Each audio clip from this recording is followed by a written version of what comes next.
Billy Bob Space Trucker Chapitre 32. I'm not sure I can get back to the 5 updates a week I did last month, but I'll try and hold it at 3. So here's the midweek update. Enjoys. The war in space against America had ground to a halt on the Xeno front. With engines incapable of FTL speeds, it would take years to reach human space. The fact that the Council had forbidden FTL tech, other than the FTL gates, meant no one was prepared for the sudden takeover of the FTL network in human space. The battle for TR-231 had proven how woefully unprepared the Council races were for a war with a species that had no interest in fighting properly, as the rest of the galaxy had for centuries. The human forces had suffered heavy casualties, but they'd not only wiped out all Council forces in the area, they'd captured a dreadnought and saved the Lucifer's hammer in the process. This with being outnumbered 100 to 1 in terms of personnel. The key had been to turn the FTL lanes back on, giving the broken fleet hopes to escape. But as they turned and prepared to flee, the humans just turned the gates back off. Across the galaxy, the Council species were learning just how little humanity cared about playing fair, or even being reasonable when it came to conflict. Scout vessels would fight to the death rather than surrender.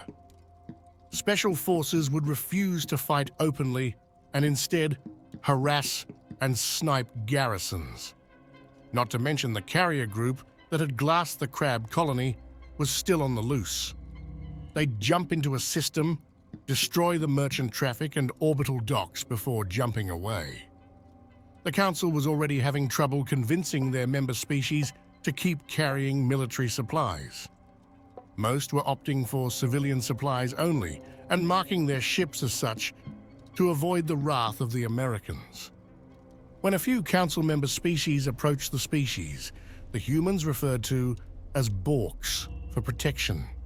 The Council knew they were in trouble.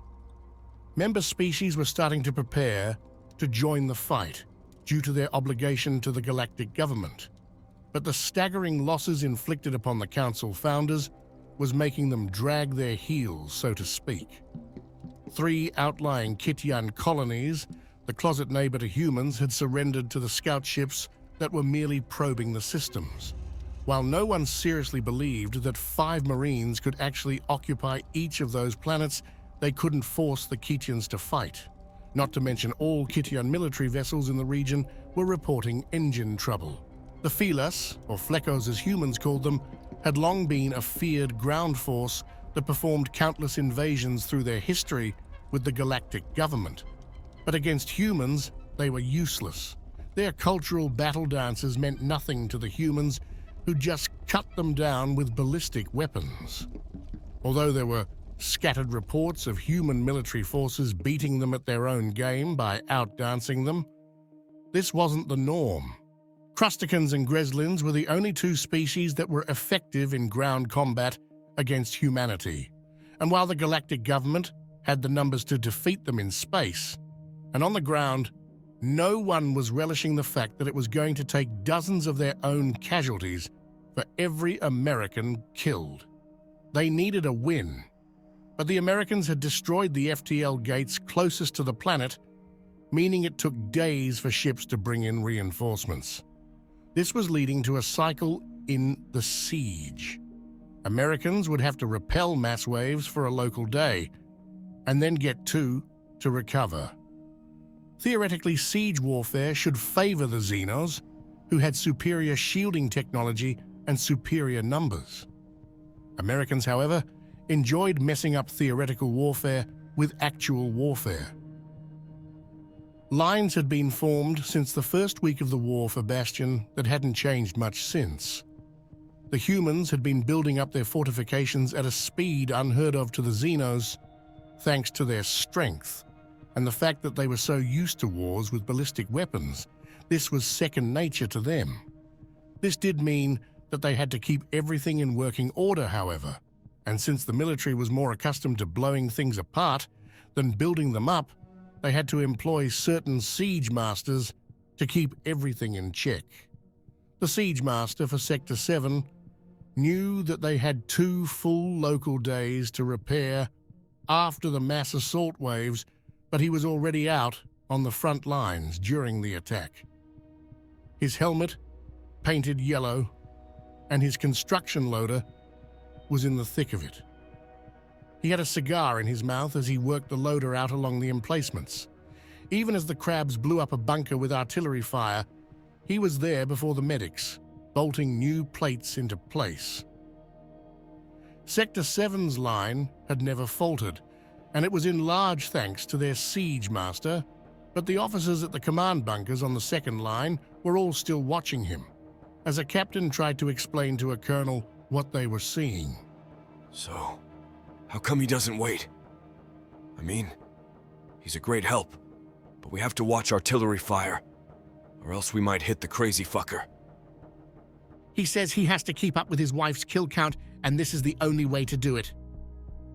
As they watched, the construction loader turned and stomped on a charging crab, crushing it in a gush of that hydrating mucus they were covered in. Then, one of the 4 arms lashed out, a massive saw blade cutting through another 2 before it turned back to the job at hand. The paint was partially melted on the outsides of the loader. The bot had a good generator, but he absorbed a hell of a lot of fire. So, our siege master is in a competition with his wife. That's why he's hell-bent on killing as many crabs as possible while also fixing up our fortifications? That's correct, sir. The bot staggered as an armored crab in a power suit advanced, firing the much bigger energy weapon it possessed. The construction bot turned and pulled up a bolt gun of appropriate size for the 10-foot-tall machine. It charged forward, grappling with the armored crab before pressing the bolt gun to its face and driving a steel bolt through the brain of the crab inside. Then it moved back to the bunker it was fixing, bolting in a final slab of steel before knocking on it with a big metal fist to indicate he was done. The Marines inside quickly moved the gear back into position as the construction bot jogged down the line. A crab flyer had plowed into a section of the emplacements as it died, and the crabs were swarming over the area to take advantage of the temporary hole in the lines. But it was very temporary. The bot ignited an oxyacetylene torch, and the crabs started to flee, but not before a dozen of them had been part burned, part melted by the stream of fire. Then, the bot pulled the flyer apart, hammering the metal into appropriate shapes to fill the hole made by its demise. When another wave of crabs tried to advance on the construction bot, it ripped a chunk of metal free of the flyer and turned, throwing a fastball at the crab holding a matter slammer tube. The chunk of metal pulped the crab, and the others began to scatter once more. One guy in a construction bot is doing the work of our usual combat engineer team? Yes, sir. While under fire. The bot finished forming the flyer into a makeshift barricade and then climbed over it, hammering the top of the wreckage flat and picking up a collection of sandbags to form a better protected firing position. Nearby Marines were waiting with a .50 cal, which the bot picked up and bolted into place on top of the barricade it had just made. The Marines started to swarm up and fire down on the advancing crabs now that the barricade had been formed for them. I mean, it is his job as the siege master. They're supposed to advise us on where to build emplacements and keep them repaired after the fighting is over. You didn't think to report this to me sooner? The man deserves a fucking medal, even if he is going through our construction supplies or record rates. The colonel and the captain left the command bunker as the bot approached the supply depot nearby to restock and rearm. As they got closer, the colonel could see the writing on the back of the bot. It was a bit smudged here or there, but it was obviously reapplied every day to keep it legible. It was a list of sorts. It read, Ted Rex, Archangel Captain Bad at Sports. Mary Jane Ghost Corps Sergeant Softball Outfielder, Jackie Jill Goddamn Swimmer, Stevie Ray fucking Naval Engineer, but also Letterman QB. Then at the bottom it said, Billy Bob National fucking Baseball Champ. This was underlined. The colonel looked to his captain. Wait, you don't mean... The construction bot turned as the man inside got a look at the two officers. He blew a stream of cigar smoke out of the corner of his mouth. What? Those names on the back of your bot?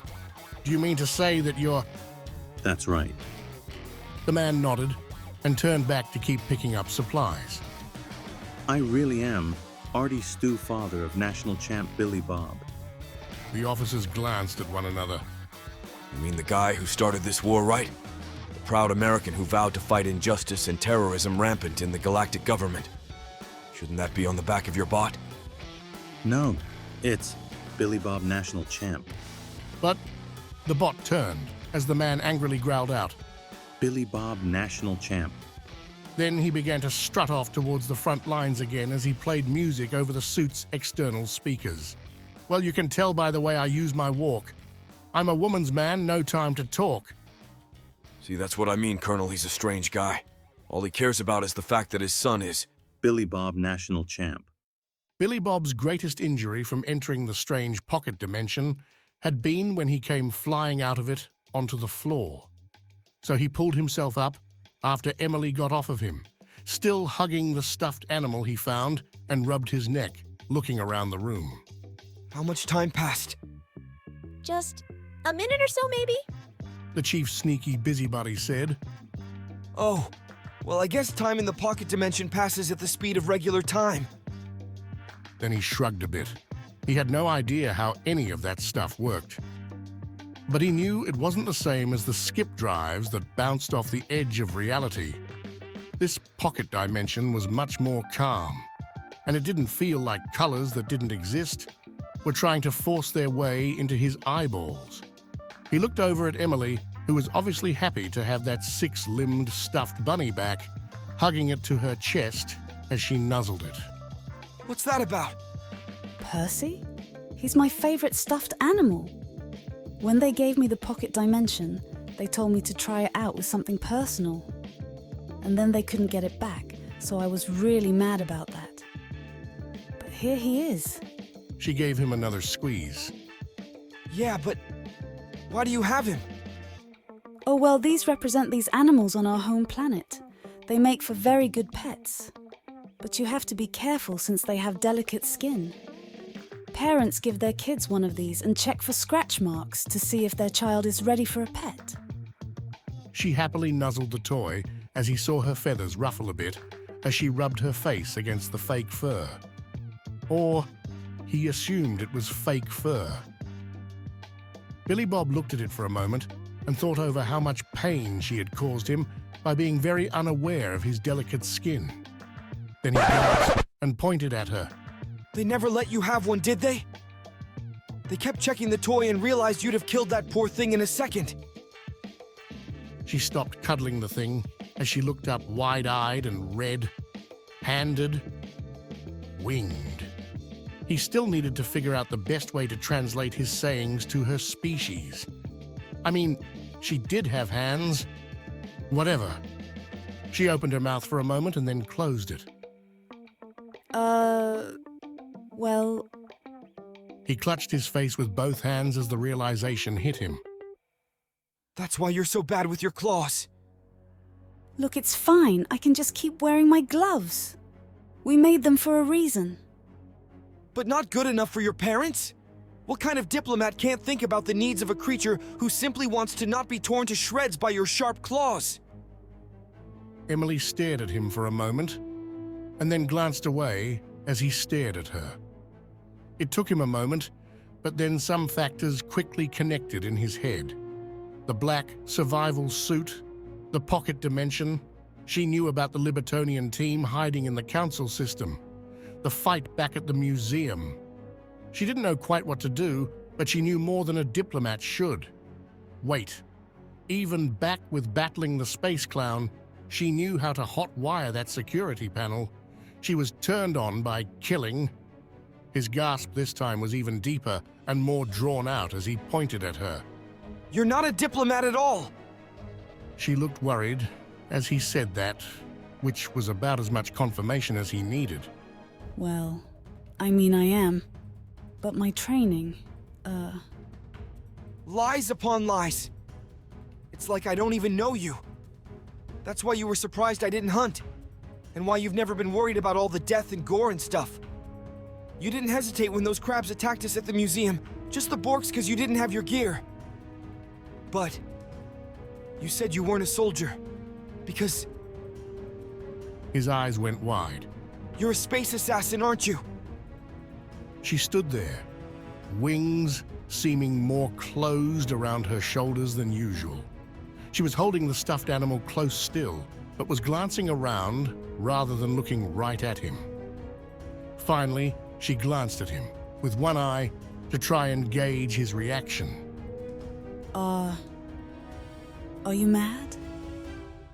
He could tell how worried she was at his sudden realization why some things about her had never quite added up. He'd never really thought about some of the inconsistencies because it was so close to his own behavior. But now so much of it made sense. A real diplomat would have been freaked out at all the chaos and laws I was breaking. And you'd have realized the feelings you had for me sooner. And we've been solving everything through violence. You never opposed the idea. Because that would have been your idea, not to mention getting off the museum planet.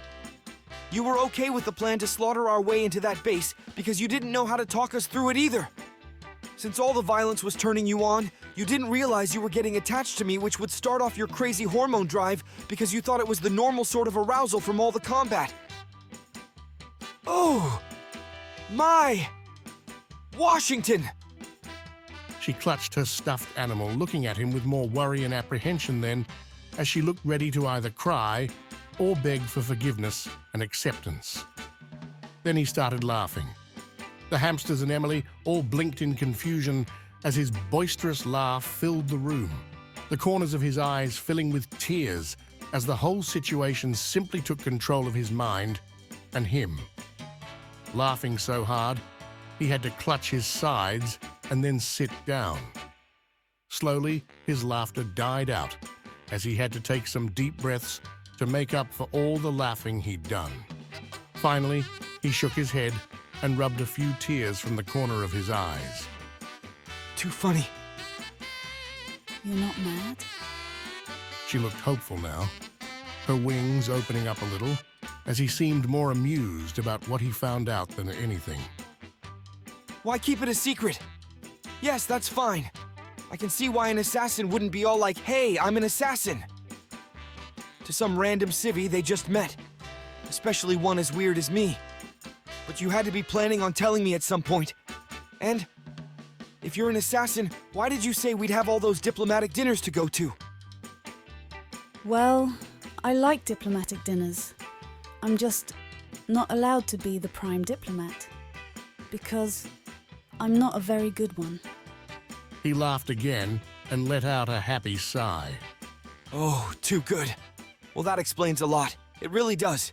I'm guessing you were going to tell me eventually? Once it was all over. She looked a little bashful as she reached out with her two left hands to stroke his face and shoulder. You're not mad? Billy Bob just smiled and pulled her upper hand to his lips to give it a light kiss. Nah, but it explains a lot. Could have saved me a lot of time figuring things out if you'd been upfront about it. Of course, this does mean I have to be even more careful about you. It was bad enough when I just figured you weren't used to other species. But now that I know you enjoy hurting me, that's going to take some adjustment. I do not. It's always a mistake, I swear. Uh-huh. He said with a slow nod. The entire time, the hamsters had been staring back and forth between the two of them. Clearly, they weren't interested in interrupting two predators from death worlds, especially when one of them apparently enjoyed violence, while the other simply used it rather often. Finally, the chief's sneaky busybody raised his hand. Yes? Billy Bob asked. We're about to meet up with that space goblin ship we mentioned. Oh! He got up then, and Emily looked conflicted about where to put her stuffed animal. Just bring it. Stow it in the Longhorn when we head into the cargo bay. She smiled at that, and they exited the captain's room as they walked down to the cargo bay. Emily stashed Percy in the Longhorn while they waited for the other ship to dock with the Atlas. Since it was a cargo ship, there was a docking back made for cargo transfers such as this one, although Billy Bob still wasn't sure what it was they were picking up. When the airlock opened, Billy Bob nodded at the space goblins who were escorting a crate into the cargo bay. Most of the hamsters were still at their stations around the ship. They tried to break jobs down into as specific tasks as possible, since they were terrible at multitasking. There was a reason Billy Bob could pilot the thing on his own, but it took a whole bridge crew for the hamsters. Billy Bob helped the goblins stand the large crate they'd brought in on its edge, and then looked around while they all looked at him. Soon, everyone was just sort of looking around at each other because no one has spoken. Finally, Billy Bob held his hands out as, So, what's up? Oh, right. Billy Bob, this is the engineer I told you about, Mike Zubets. the chief sneaky busybody said. You didn't tell me about an engineer. No? No. Oh, well, I meant to tell you about him. He's here with your suit I told you about. You didn't mention a suit either. You just said something to help disguise me. Oh, well, I'll let him explain. The hamster shuffled back as one of the lead goblins smiled up at Billy Bob. It was a unique challenge to be assured I had to make this with much more dense materials than normal, a challenge to work with which made it very enjoyable for me. So I present to you. He pushed a button on the side of the crate, and the door opened to reveal a Bork, a bit bigger than Billy Bob, standing there, eyes closed. It took a moment before Billy Bob blinked and stepped back. Wait, you made me a suit out of a Bork? It's not real. It's a disguised power suit. The goblin said with a big grin. Then Billy Bob blinked as he stepped up and gave it a tap. The fur didn't quite feel right, and usually flesh didn't make a metallic noise when you tapped it. Holy shit. He muttered as he looked it over. That's awesome. That's how we'll be able to fuck up their security even better. Perfect. He was obviously excited. Wait, but I don't know how to pilot a power suit. Well, you need to learn quick. Emily said. He tapped his chin and shrugged as he slowly worked the power suit out of the case it was in. I do know the perfect song for getting used to something quickly in a short amount of time. He smiled and then quickly connected his implant to the speakers in the cargo room. Soon, they were all listening to the song as he started to try and open the back of the suit. The hour's approaching. Just give it your best. You've got to reach your prime. That's when you need to put yourself to the test and show us a passage of time. We're going to need a montage. Montage. Oh, it takes a montage. Montage. However, as the song finally faded out, Billy Bob had just gotten himself to fit inside the suit. Fuck. Is the song over already? For some reason, I was kind of hoping that it would somehow let me learn how to pilot this thing better over the course of the song. It's just a song, Billy Bob. You actually have to train. Emily said as she shook her head. I know that, damn it. But I am going to put that on repeat for the next couple hours, so you guys might want to clear out of here. He internalized the speaker and began to move slowly in the suit. Emily shook her head as the hamsters moved away with the goblins to discuss their payment and next plans. Billy Bob was soon alone in the cargo bay, slowly moving around as he had his own little montage going in his head. And so ends another chapter in the adventures of Billy Bob Space Trucker and national champ